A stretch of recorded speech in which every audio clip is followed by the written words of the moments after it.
Namo tassa bhagavato arahato sama sambuddhassa.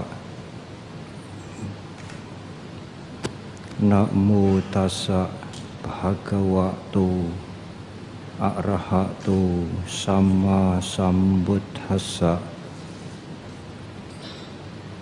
Namo tassa bhagavato arahato sama sambuddhassa.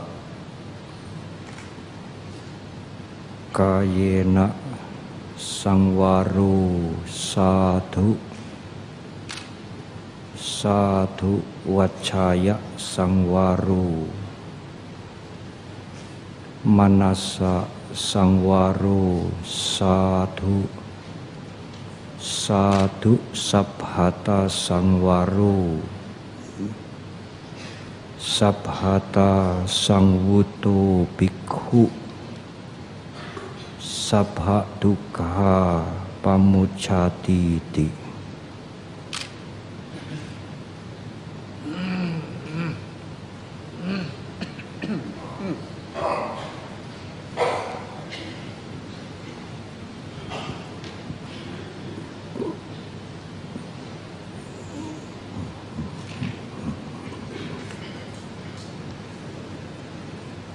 Sangha yang saya hormati,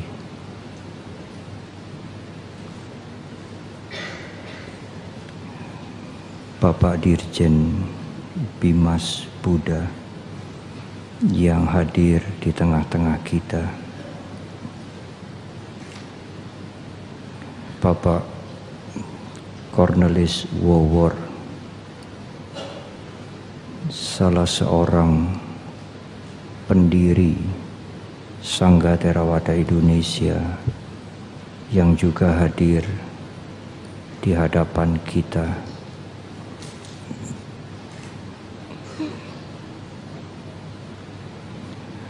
Para tasilani, sudah tentu samanera semuanya, para pandita, semua ibu, bapak sekalian, dan saudara-saudara yang berbahagia. Hari ini, sore hari ini juga, petang hari ini juga, 37 tahun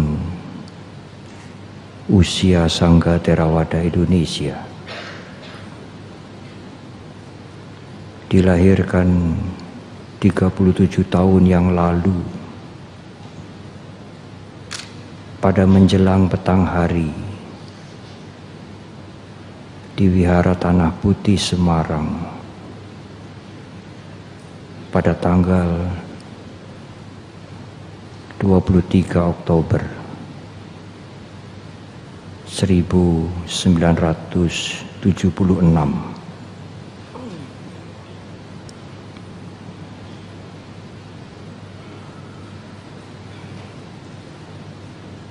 Dilahirkan oleh 5 orang biku,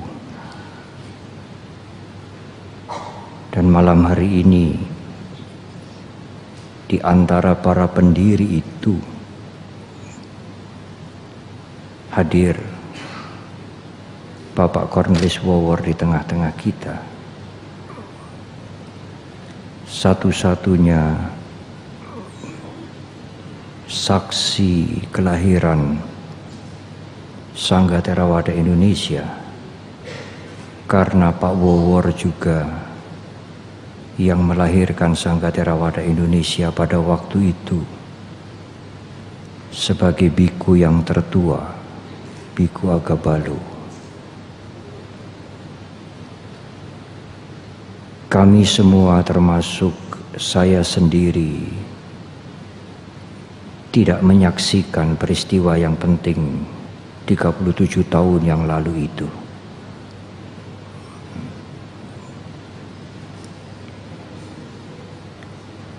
Petang hari ini genap 37 tahun. Sekaligus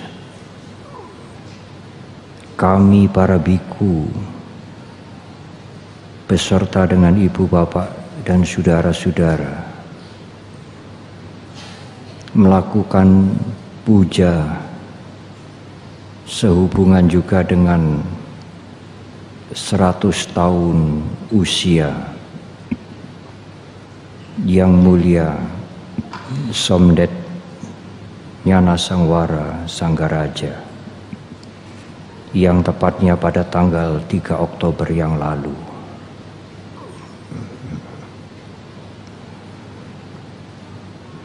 Bukan satu kebetulan, Ibu Bapak dan Saudara, kalau peringatan 37 tahun kelahiran Sangga Theravada Indonesia menjadi satu dengan peringatan 100 tahun usia Yang Mulia Somdet Nyana Sangwara Sanggaraja.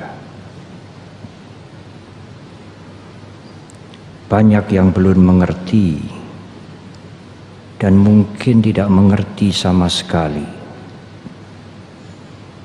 Tidak hanya umat, tetapi juga sebagian besar para biku, para samanera, atasilani, dan para pandita. Siapakah Yang Mulia Somdet Sanggaraja, Somdet Nyana Sangwara itu? Mengapa kita memperingati kelahiran beliau yang ke-100 pada sore hari, petang hari ini? Yang Mulia Somdet Nyana Sangwara Sanggaraja adalah upajaya yang mentasbihkan, yang memimpin sangga pada waktu pentasbisan sebagian besar para biku pendiri Sangga Theravada Indonesia dan juga para biku-biku kemudian, Bante Sukemo, Bante Subalaratano, Bante Dhamma Wicayo, Bante Dhamma Subo, Bante Utamo, Bante Joti Dhammo, demikian juga saya sendiri, sampai kalau tidak salah sampai dengan Bante Cutaliko.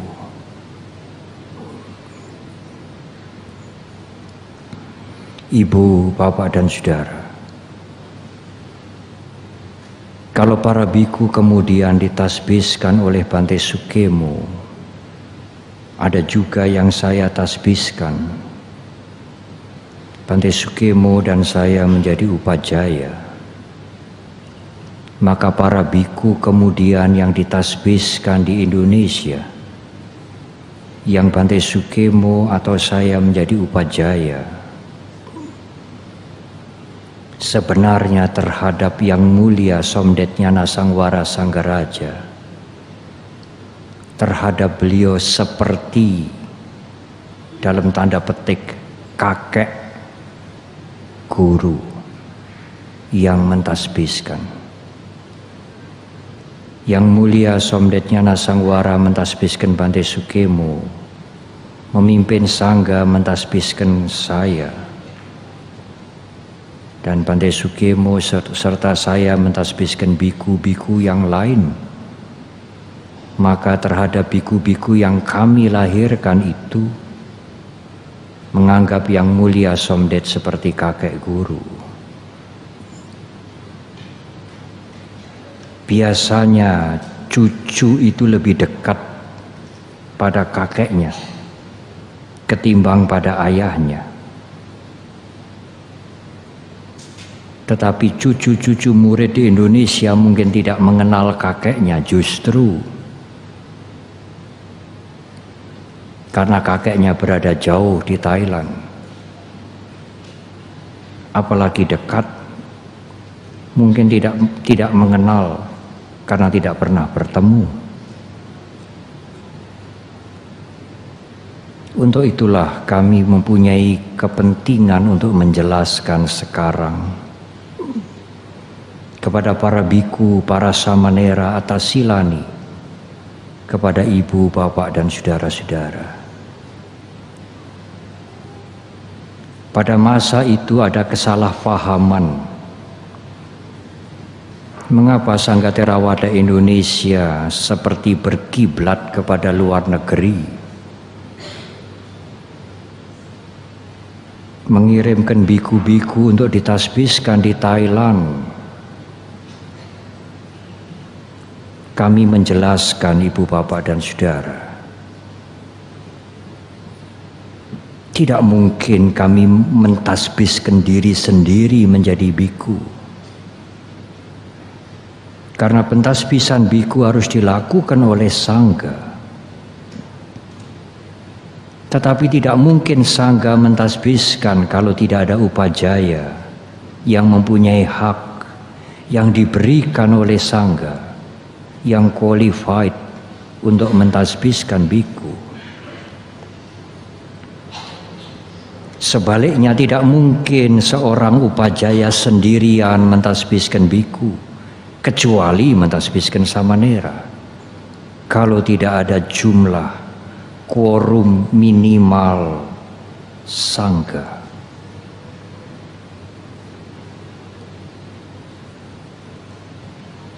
Sulit pada waktu itu orang mengerti penjelasan ini. Mengapa berkiblat ke Thailand? Mengapa mengirim murid-murid ditasbiskan di luar negeri?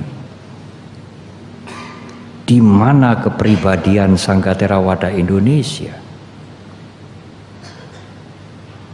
Kami bersabar. Jumlah kami pada waktu itu tidak banyak, saudara. Para biku masih muda-muda. Menurut Vinaya, seorang upajaya yang berhak memimpin Sangga dalam pentasbisan biku harus 10 tahun menjadi biku. Usia kami belum genap 5 tahun. Bahkan di negara Buddhis, seorang upajaya harus 20 wasa. Setelah jumlah kami menjadi banyak dan para biku cukup wasa meskipun belum 20 wasa. Pada waktu itu Bante Sukemo baru 10 wasa. Sangga bersepakat, Sangga Theravada Indonesia bukan Sangga luar negeri, bersepakat mengangkat Bante Sukemo menjadi upajaya kita yang pertama. Pentasbisan biku harus ada uposatagara atau sima. Wihara Jakarta Dhammacakka Jaya adalah sima yang pertama. Pada saat itulah kemudian kita bisa melahirkan biku-biku sendiri.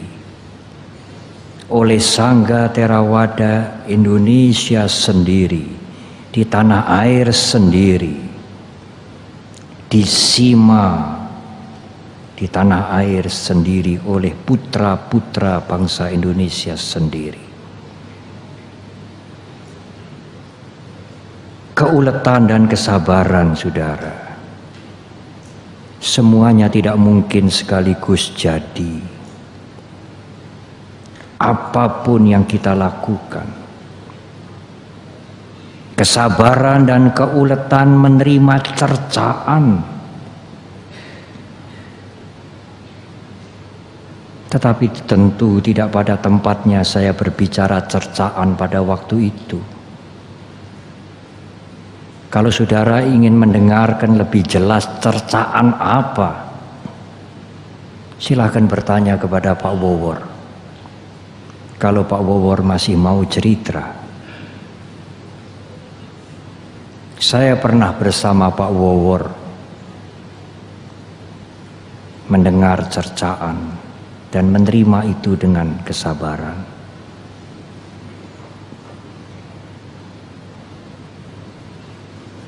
Ibu, Bapak, dan Saudara,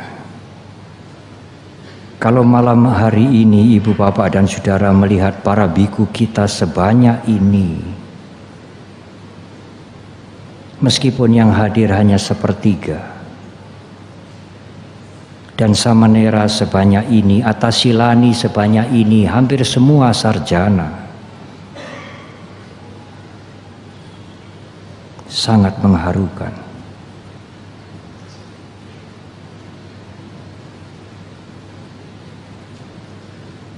Saya tidak pernah memikirkan 30 atau 37 tahun yang lalu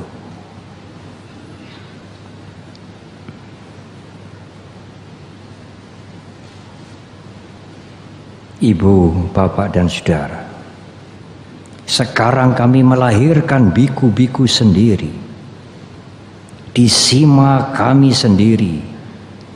Sekarang kami mempunyai 2 sima di Malang. Biku-biku lahir setiap tahun. Pabaja samanera mungkin lebih dari 10 kali. Dan setiap angkatan sekitar 40 samanera, belum atasilani. Sekitar 400 samanera setiap tahun kami didik. Wihara-wihara besar bermunculan. Semua dilakukan dengan keuletan dan kesabaran.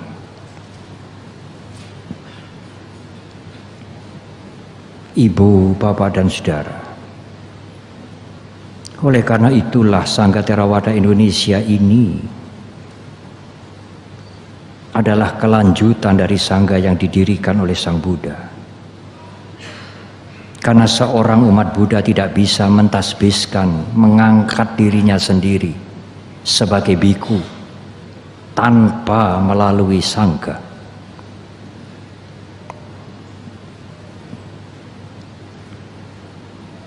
Ibu, Bapak, dan Saudara, justru sejak awal 2 bulan setelah mencapai pencerahan, tidak lama, Guru Agung kita mendirikan sangga yang anggotanya 5 biku, yang mulia Kondanya Badia Wapa, Mahanama, dan Asaji, dan Guru Agung kita sendiri.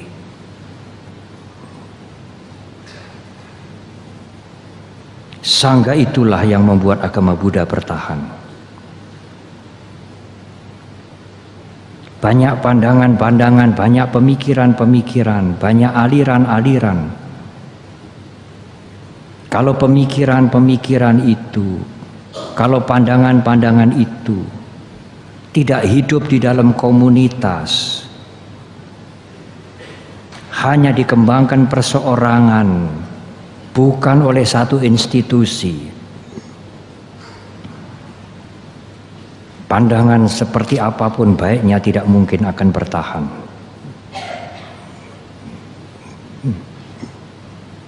Kadang-kadang penganutnya, pengikutnya mendirikan institusi, kemudian mendirikan lembaga, kemudian sehingga pandangan keyakinan itu bisa bertahan. Tetapi Guru Agung kita mendirikan institusi, mendirikan sangga 2 bulan setelah mencapai pencerahan. Kalau saudara merenungkan ini, memang Guru Agung kita maha sempurna. Agama Buddha bisa bertahan karena ada institusi, karena ada lembaga. Para biku tidak tinggal sendiri-sendiri. Kalau tidak ada institusi, tidak ada lembaga, para biku tinggal sendiri-sendiri. Tidak mungkin agama Buddha bisa bertahan 2600 tahun sejak Sangga berdiri. Tepatnya 2601 tahun yang lalu sejak Sangga didirikan oleh Guru Agung kita. Dunia mengakui inilah lembaga keagamaan yang sangat tua. Dan benih demokrasi muncul dari Sangga.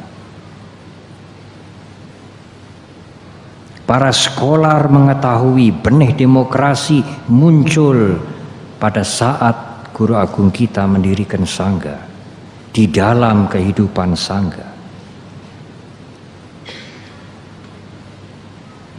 Ibu, bapak, dan saudara. Tetapi apa gunanya Guru Agung kita mendirikan Sangga? Apakah Sangga didirikan untuk menyebarkan ajaran Guru Agung kita? Untuk menyiarkan Dhamma semata-mata? Tidak hanya itu, saudara. Sangga didirikan untuk memberikan kondisi yang menunjang pada orang-orang yang sudah jenuh dengan kenikmatan duniawi, melepaskan keduniawian, mengerti bahaya kehidupan ini, mengerti penderitaan, dan ingin bebas dari penderitaan. Sangga didirikan untuk menunjang kehidupan seperti itu. Kalau tidak ada Sangga, kami akan disibukkan dengan kehidupan sehari-hari, mencari nafkah, mencari makan, survive di masyarakat. Kapan berjuang untuk mencapai kebebasan? Sangga didirikan untuk melepaskan mereka-mereka yang sudah ingin terus menuju kebebasan, supaya tidak direpotkan oleh urusan-urusan duniawi.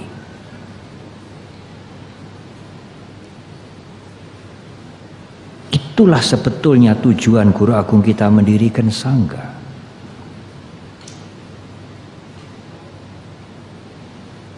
Sudah tidak gubris lagi kenikmatan duniawi, mengerti bahaya penderitaan itu, dan ingin berjalan lurus mencapai kebebasan. Sanggalah tempatnya. Kalau bukan itu tujuannya, saudara salah masuk. Kalau masih menginginkan kenikmatan, kemasyhuran, keterkenalan, pujian, apalagi materi, bukan Sangga tempatnya, tetapi kehidupan sebagai upasaka upasika. Sangga didirikan Guru Agung kita untuk mereka yang sudah jelek dengan kehidupan duniawi, melihat bahaya kehidupan duniawi, melihat panjangnya penderitaan, kemudian berjalan lurus untuk membebaskan dirinya dari duka. Itulah tujuan Guru Agung kita mendirikan Sangga. Dan kondisi ini menunjang para biku untuk mencapai cita-citanya kebebasan, maju menuju kebebasan. Seperti semangat Guru Agung kita pada waktu pertama kali mentasbiskan biku. Ehi biku swakata dhammo cara brahmacaryang sama dukasa antakiriyayati. Ada 4 hal di dalam kalimat itu. Yang pertama, ehi biku, datanglah kemari biku. Itu adalah tugas seorang Buddha untuk memberikan bimbingan kepada umat. Datanglah kemari biku, ehi biku, swakata dhammo. Dhamma sudah dijelaskan dengan terang. Tidak perlu mencari cara yang lain. Kalau engkau sudah datang kemari, swakata dhammo, cara brahmacaryang, jalankan kehidupan suci, tidak hanya datang, tidak hanya belajar. Yang keempat, samadukasa antakiriyayati sebagai tujuan. Guru Agung kita menyebutkan tujuan pada kalimat yang singkat itu. Samadukasa antakiriyayati.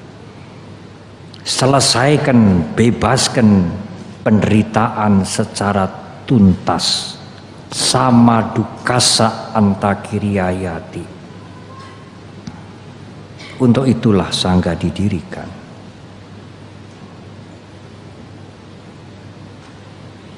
Oleh karena itulah Ibu Bapak dan Saudara, peraturan-peraturan yang dibuat, yang digariskan oleh Guru Agung kita, saya bicara serius Saudara, mohon tidak bicara dulu.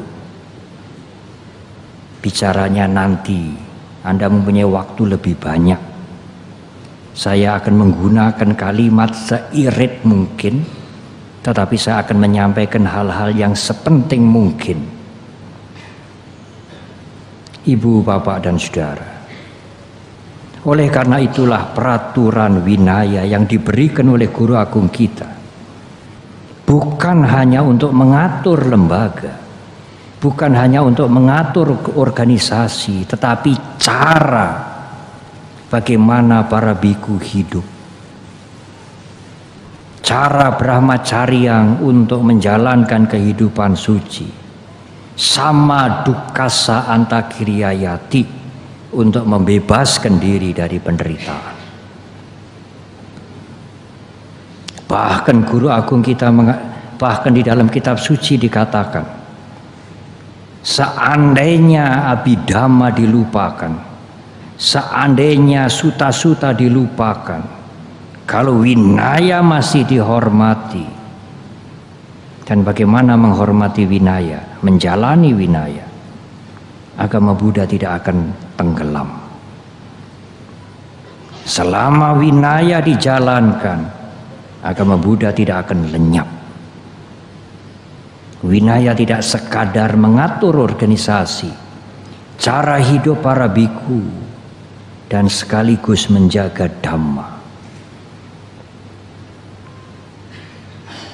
Oleh karena itu, selama para biku menjalankan kehidupan kebikuan dengan baik, tidak hanya dirinya maju menuju kebebasan, meninggalkan penderitaan, tetapi apa yang dilakukan itu sekaligus menjaga dhamma, supaya dhamma tidak lenyap. Mungkin sulit menjaga dhamma dari semua pelosok dunia ini. Paling tidak Sangga Theravada Indonesia menjaga dhamma dari bumi Nusantara ini, sehingga masih banyak masyarakat yang bisa mendapatkan manfaat benefit dari dhamma yang diajarkan Guru Agung kita. Kalau dhamma sudah hilang, sudah tenggelam, manfaat apa yang akan bisa diberikan oleh masyarakat?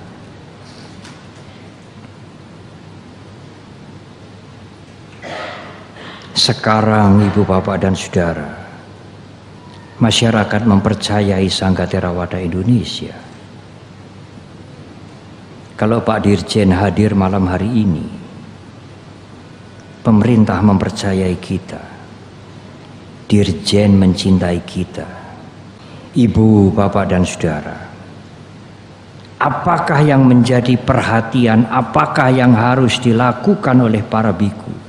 Satu, Patimokkha Sangwara Sila, menjaga patimokkha.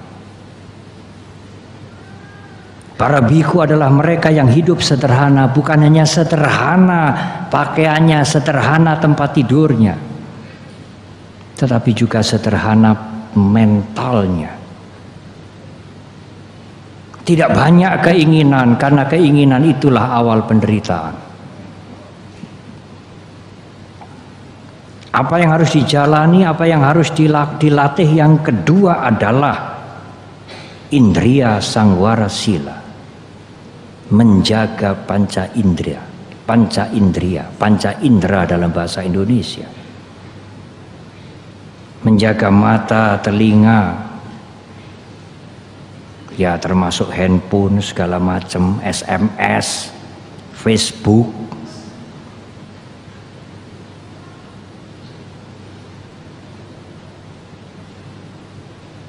makanan, dan lain-lain dan lain-lain.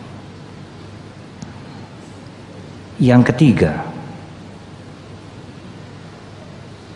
ajiwa parisudi sila, mendapatkan kebutuhan dengan bersih. Apakah kebutuhan para biku? Jubah, makanan, tempat tinggal, dan obat-obatan. Pakaian sekadar pakaian, tidak mewah. Saya tidak mengerti kalau satu setel pakaian biku ini 400.000. Saya tidak mengerti bagaimana itu bursa-bursa menjual 400.000. Kalau memang ini satu setel 400.000, ini bukan sederhana ini. Pakaian bapak-bapak mungkin sederhana. Celana pendek, kaos singlet, hem sederhana, sampai 200.000. Tidak sampai. Ini 400.000. Pakaian Anda mungkin 200.000, tapi Anda punya 5 setel. Kami hanya punya 2 setel. Karena itu bursa-bursa jual jubah yang murah saja. Tidak cocok kalau jubah 400.000. Pakaian kita nanti dikatakan bukan sederhana lagi. Kalau umat ingin berdana jubah tidak harus satu set. Sarungnya saja boleh, angsangnya saja boleh, jubah yang lebar saja boleh, tidak harus satu set. Sehingga yang tidak mampu bisa juga berdana jubah. 400.000 itu gaji setengah bulan. Kalau Anda tidak punya 400.000, tidak bisa berdana jubah untuk pertapa, untuk biku yang melepaskan keduniawian. Mahal sekali, saudara.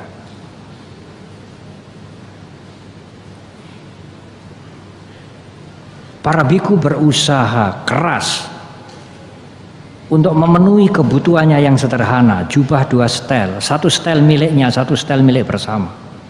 Makan sehari 2 kali atau sekali. Obat-obatan, tempat berteduh dengan cara yang bersih.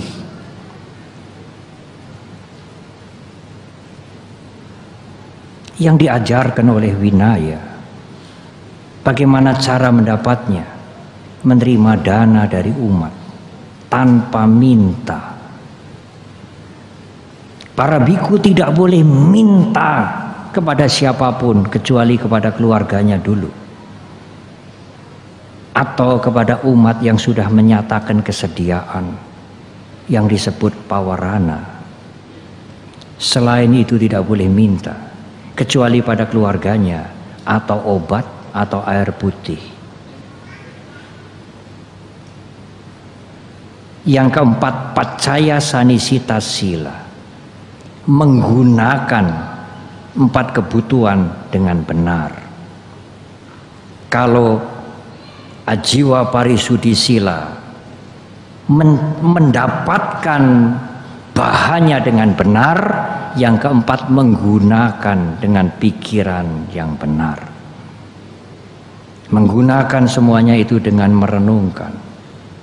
Apa gunanya jubah? Apa gunanya saya makan? Apa gunanya saya tinggal? Apa gunanya menggunakan tempat seperti ini? Apa fungsinya? Apa fungsinya saya minum obat? Bukan untuk kemewahan, bukan untuk aneh-aneh, tetapi karena kebutuhan untuk menunjang kehidupan sebagai biku, untuk mencapai kebebasan.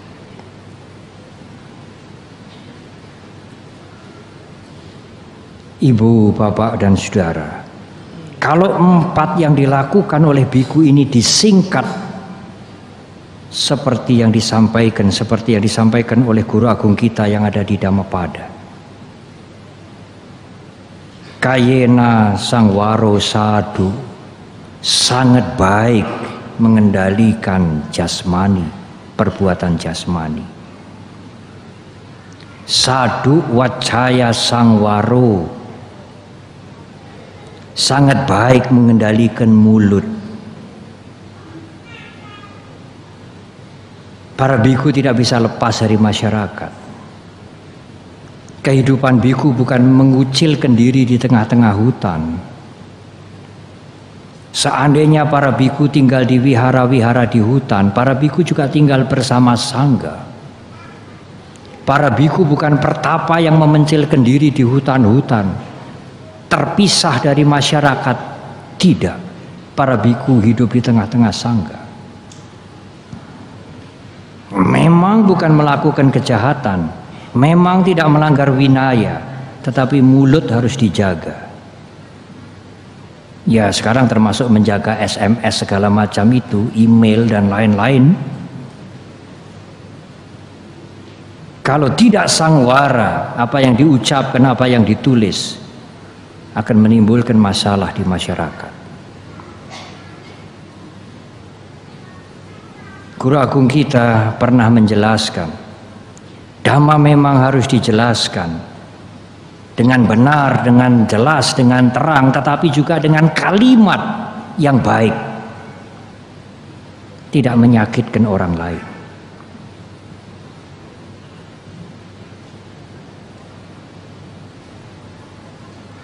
Kayena Sangwaro Sadhu, Sadhu Wacaya Sangwaro, Manasa Sangwaro Sadhu sangat baik mengendalikan pikiran.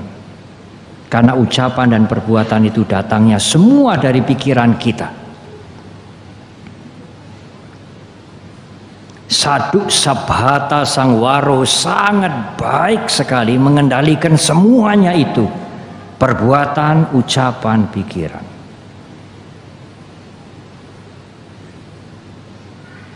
Sabhata Sangwuto Bhikkhu Sabaduka Pamuccati. Kalau biku bisa mengendalikan semuanya itu, Sabaduka Pamuccati, semua penderitaan akan lenyap. Semua penderitaan, saudara, Sabaduka Pamuccati akan lenyap. Apakah benar, Bante? Benar, saudara. Mengendalikan perbuatan, mengendalikan ucapan, membersihkan pikiran. Sabaduka Pamuccati. Sabhata Sangwuto Bhikkhu Sabaduka Pamuccati.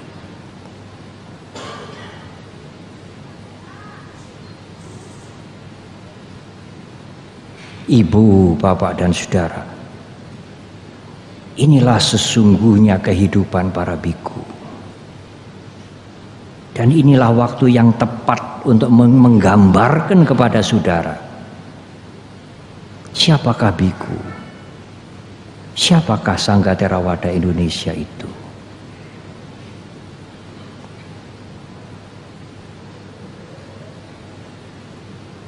Para biku memberikan pengabdian kepada masyarakat, mengajarkan Dhamma, iya, tetapi para biku harus memegang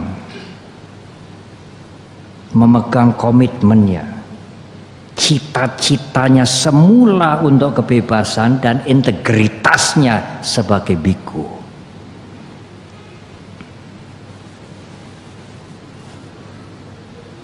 (37 tahun yang lalu kami tidak punya tempat tinggal, saudara.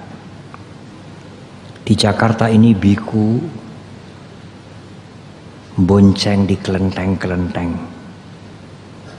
Di kelentengnya Suhu Acong, di Roksi sana, di rumah-rumah umat. Dalam bahasa yang kasar, boro-boro pusdiklat santi bumi berlantai 3 ada liftnya. Kami tidak pernah berpikir 37 tahun yang lalu. Pak Wawor saksinya.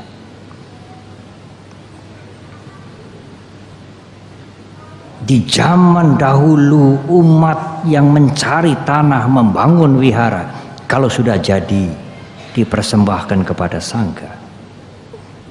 Sekarang para biku membantu umat membangun wihara, tetapi hanya membantu.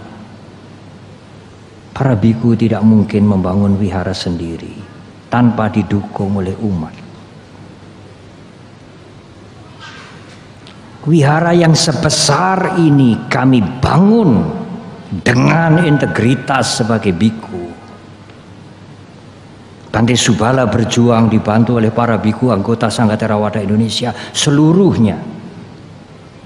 Sebagai biku, kami membangun gedung ini tidak dengan menjual jimat, saudara. Tidak meramal, tidak dagang. Apakah bisa, Bante? Bisa, saudara. Sekarang Anda duduk di gedung seperti ini. Kami bukan pedagang. Kami tidak melakukan jual beli. Kami tidak bisa meramal. Kami tidak punya jimat. Kami hanya memberikan pendidikan dengan ketulusan hati. Apakah bisa, saudara? Apakah bisa, Bante? Bisa. Inilah proofnya, saudara. Inilah buktinya. Dan tidak hanya wihara ini saja. Wihara besar-besar sekarang berdiri. Kami membangun dengan pendidikan, dengan ketulusan hati, bukan dengan yang lain-lain. Kami memegang komitmen kami sebagai pertapa. Kami memegang integritas kami. Dan sejarah membuktikan kami mampu.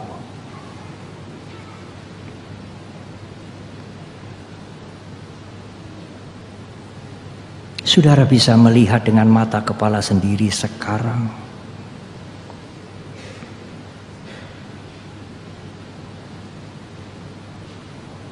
Oleh karena itulah ibu bapak dan saudara, saya juga ingin mengajak kepada ibu bapak dan saudara, bangunlah kehidupan ibu bapak dan saudara dengan integritas. Dengan perbuatan yang bajik, dengan hidup yang bersih. Apakah saudara rela menyekolahkan anak-anak saudara, memberikan makan pada anak-anak saudara dengan penghasilan yang tidak bersih? Apakah saudara rela, tega menyuapi, memberi makan pada anak-anak, menyekolahkan anak-anak dengan perbuatan yang tidak punya integritas, tidak ada kejujuran, tidak ada ketulusan, tidak awet, saudara. Saya yakin Borobudur berdiri sekian ribu tahun. Borobudur itu 200 tahun lebih tua dari Angkor Wat. Sampai runtuh-runtuh patung Buddha tidak ada kepalanya, dunia masih menghargai. Bertahan, saya yakin nenek moyang kita membangun dengan integritas. Para biku membangun dengan integritas. Bukan asal comot. Kalau saudara membangun keluarga saudara dengan integritas, akan hidup tentram, saudara. Kegelisahan, penderitaan, kekhawatiran kita sendiri yang membuat. Menurut Dhamma itu bukan hukuman, bukan cobaan. Kita sendiri yang membuat sebabnya.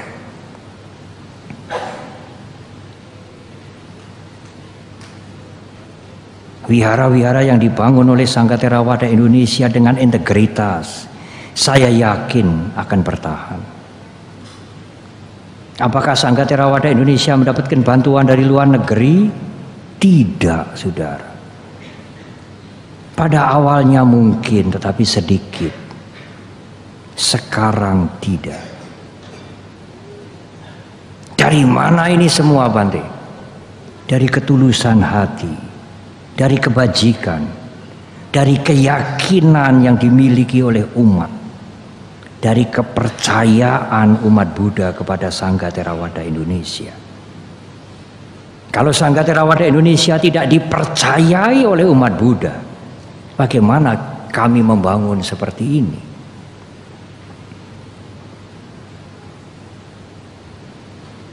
Tetapi yang tampak itu sebenar-benarnya bukanlah tujuan mendirikan sangga yang tertinggi. Tujuan mendirikan sangga yang tertinggi kembali pada uraian yang di depan. Bagaimana kemajuan batin para biku? Lebih rendah hati atau lebih sombong? Lebih benar atau lebih tidak karu-karuan? Lebih tulus memberikan pendidikan atau banyak jual jimat? Kemajuan mental para biku itulah sesungguhnya prestasi dari sangga. Tidak hanya fisik bangunan gedung yang tampak. Demikian juga bagaimana perilaku umat Buddha. Kalau perilakunya semakin baik, semakin tulus, semakin tidak menimbulkan masalah, pendidikan yang diberikan para biku berhasil. Tetapi kalau umat Buddha banyak yang mendapatkan masalah, banyak menimbulkan masalah, pendidikan para biku, pendidikan yang diberikan para biku tidak mengenai sasaran.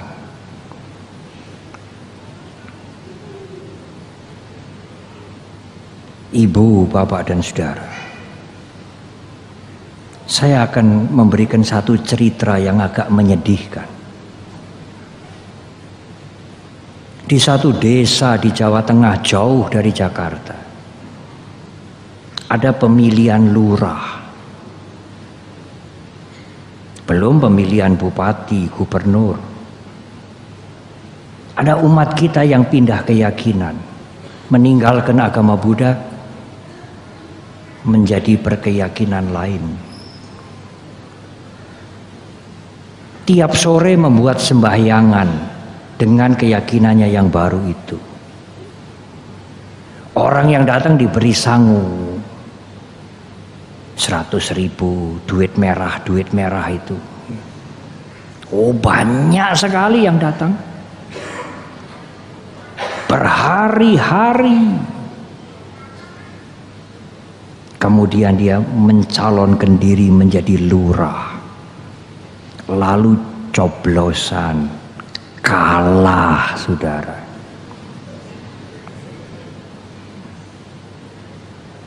Dia sudah kehilangan agamanya yang diyakini, kehilangan uangnya banyak, malu, kalah, hutang.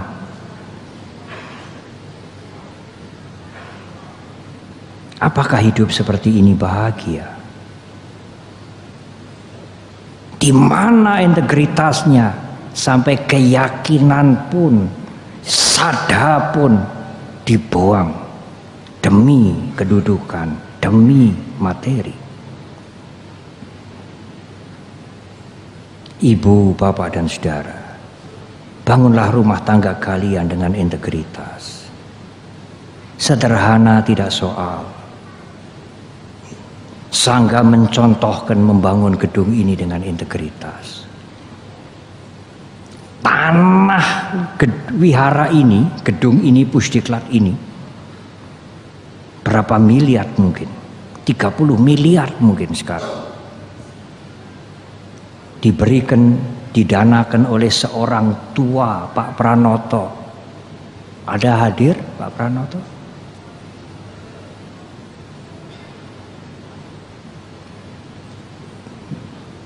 Orang Jawa mengatakan orangnya tidak berjaji, saudara.